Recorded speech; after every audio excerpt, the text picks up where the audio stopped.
Annonceurs, entrepreneurs, promoteurs et chefs d'entreprise, choisissez dès à présent votre meilleur partenaire média, Ideal Production. Ideal Production est basé à Cotonou au Bénin. Ideal Production, le partenaire exclusif de Sika TV en Afrique.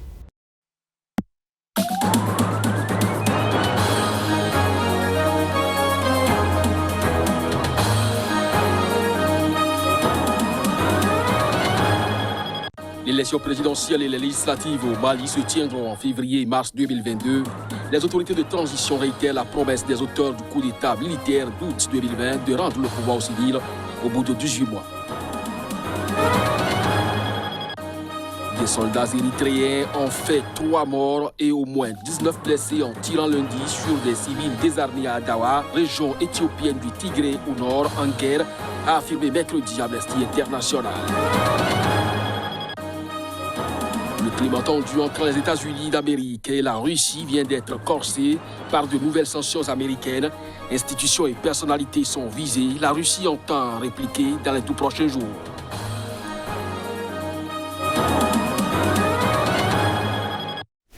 Nous sommes le 16 avril. Bonjour à chacun, bonjour à tous et bienvenue. L'élection présidentielle et les législatives au Mali se tiendront en février et mars 2022. Ces projections ont été faites par le gouvernement de transition ce jeudi.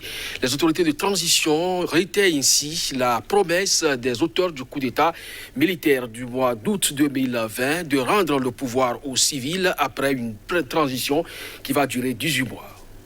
Les premiers tours de la présidentielle et des législatives auront lieu le 27 février 2022 et d'éventuels seconds tours, respectivement les 13 et 20 mars, a précisé lors d'une conférence de presse le ministre de l'administration territoriale, le lieutenant-colonel Abdoulaye Maïga. Ce double scrutin s'inscrit dans le cadre strict du respect de la durée de la transition, c'est-à-dire 18 mois, a-t-il souligné. La présidentielle et les législatives seront précédées le 31 octobre par un référendum qui doit permettre une révision de la Constitution, longtemps promise mais jamais mise en place. Cette date tient compte du temps nécessaire à partir d'avril pour mener des consultations, élaborer le projet de Constitution, l'adopter par le Conseil national de transition et enfin son adoption par référendum, a expliqué Abdoulaye Maïga. Des élections régionales et locales sont également prévues le 26 décembre, a aussi indiqué le ministre.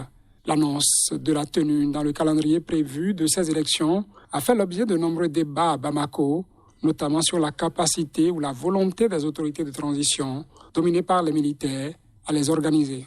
Sous la pression internationale, les colonels qui ont renversé le 18 août 2020 le président Ibrahim Boubacar Keïta avaient mis en place en septembre-octobre dernier des organes de transition et s'étaient engagés à rendre sous 18 mois le pouvoir à des dirigeants civils élus. En février, dans son discours de politique générale, le Premier ministre du gouvernement de transition, Mokhtar Ouane, avait tâché de rassurer. Tous les moyens seront mis en œuvre pour organiser dans les délais convenus des élections libres et transparentes, avait-il affirmé devant le CNT, dirigé par un militaire putschiste. Toujours au Mali, Sidi Ibrahim Ould Sidati, président en exercice de la coordination des mouvements de l'Azawad de Seba, a été assassiné par balle mardi matin à Bamako pour des raisons encore inconnues à ce jour. Alors que les enquêtes sont en cours pour démasquer les auteurs du crime, un suspect a été arrêté à Bamako. Après l'exécution mardi dernier à Bamako de Sidi Ibrahim Ould Sidati, l'un des responsables de l'ex-rébellion, les messages de condamnation sont nombreux. Le président en exercice de la coordination des mouvements de l'Azawad a été assassiné par balle pour des raisons encore inconnues. Son inhumation est prévue vendredi près de Tombouctou. Alors que les enquêtes sont en cours pour démasquer les auteurs du crime, un suspect qui tentait de voyager par avion a été interpellé par la police ce mercredi à l'aéroport de Bamako. D'après certaines sources, il est toujours entre les mains de la brigade d'investigation judiciaire. Il est plutôt jeune, de nationalité malienne, et il dirige une entreprise appartenant à son défunt père.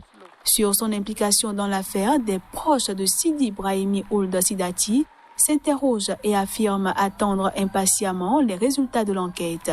D'autres interpellations ne sont pas à exclure et aucune piste n'est négligée, celle d'un règlement de compte la piste djihadiste ou encore les luttes d'influence dans la région de Tombouctou. Selon plusieurs observateurs, ce sont des ennemis de la paix qui ont commis ou commandité l'acte.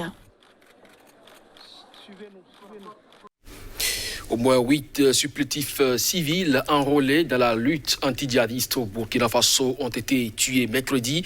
C'est lors d'une attaque contre l'une de leurs patrouilles dans le nord du pays, selon des informations rapportées par des sources sécuritaires et locales. L'attaque contre les patrouilles de supplétifs civils au nord du Burkina a été confirmée par un responsable local. Une équipe de volontaires pour la défense de la patrie est tombée dans une embuscade dans le département de Gorgadji. On déplore au moins 8 morts parmi les volontaires, d'autres étant toujours portés disparus, a déclaré une source de sécurité. Cette équipe effectuait un ratissage après le vol de bétail mardi par des individus armés lorsque les éléments sont tombés dans une embuscade à Sigidi, un village du département de Gorgadji. Suite à l'attaque, des unités du groupe de sécurisation du secteur nord ont été déployées en renfort et ont entamé des opérations de ratissage afin de retrouver les assaillants et rassurer les populations, a affirmé autre source sécuritaire. Créés en décembre 2019, les volontaires pour la défense de la patrie sont des supplétifs civils aux côtés des forces armées pour des missions de surveillance, d'information et de protection après une formation militaire de 14 jours. Ils font également office de pisteurs et combattent souvent avec l'armée payant un lourd tribut, avec plus de 200 morts dans leur rang depuis 2020, selon un décompte de l'AFP. Ces volontaires sont de plus en plus ciblés par les groupes armés, une quarantaine d'entre eux ayant été tués au cours des 3 derniers mois. Le Burkina Faso, frontalier du Mali et du Niger, en proie aux attaques djihadistes, en est également la victime régulière depuis 2015.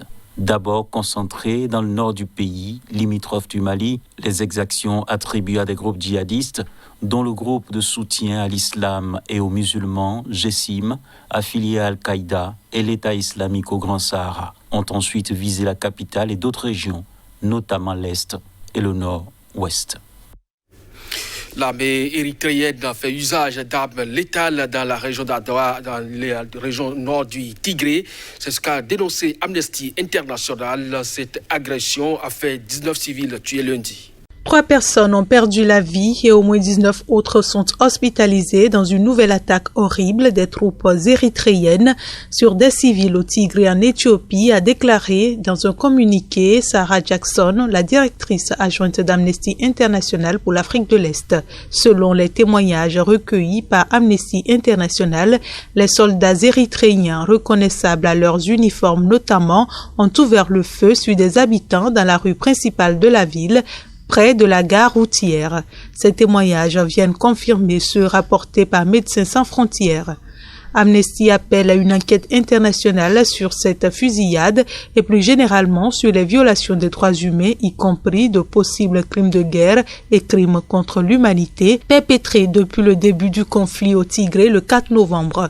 Ce dernier incident intervient plus de 2 semaines après que le premier ministre éthiopien Abiy Ahmed a assuré que les troupes érythréennes avaient commencé à évacuer le Tigré. Début novembre 2020, Abiy Ahmed avait annoncé l'envoi de troupes fédérales au Tigré pour arrêter et désarmer les dirigeants du TPLF, dont les forces sont accusées par Addis Abeba d'avoir mené des attaques contre des camps militaires des forces fédérales. Le climat tendu entre les États-Unis d'Amérique et la Russie vient d'être corsé par de nouvelles sanctions américaines. Institutions et personnalités sont visées. La Russie entend répliquer dans les tout prochains jours.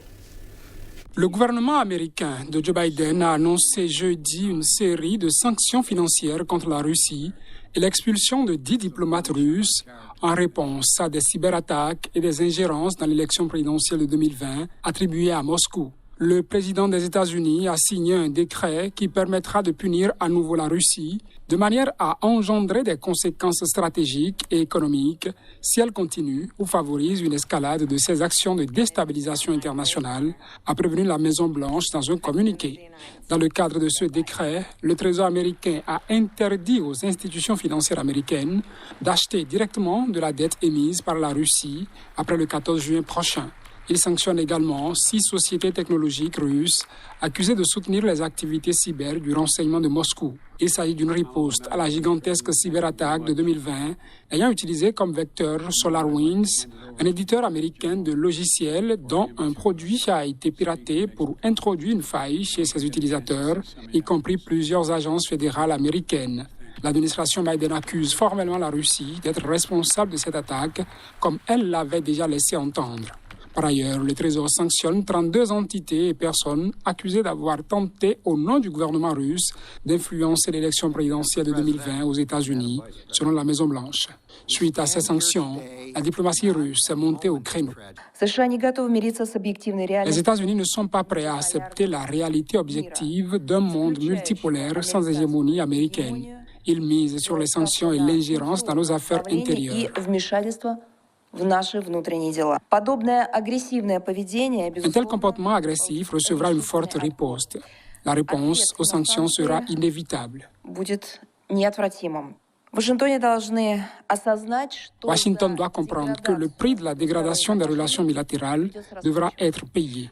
La responsabilité de ce qui se passe incombe entièrement aux États-Unis. Dans la foulée, l'ambassadeur américain a été convoqué au ministère russe des Affaires étrangères. Ce sera donc tout pour cette édition. Merci à vous de nous avoir suivis. Bonne journée en compagnie des programmes de SICA. À très bientôt.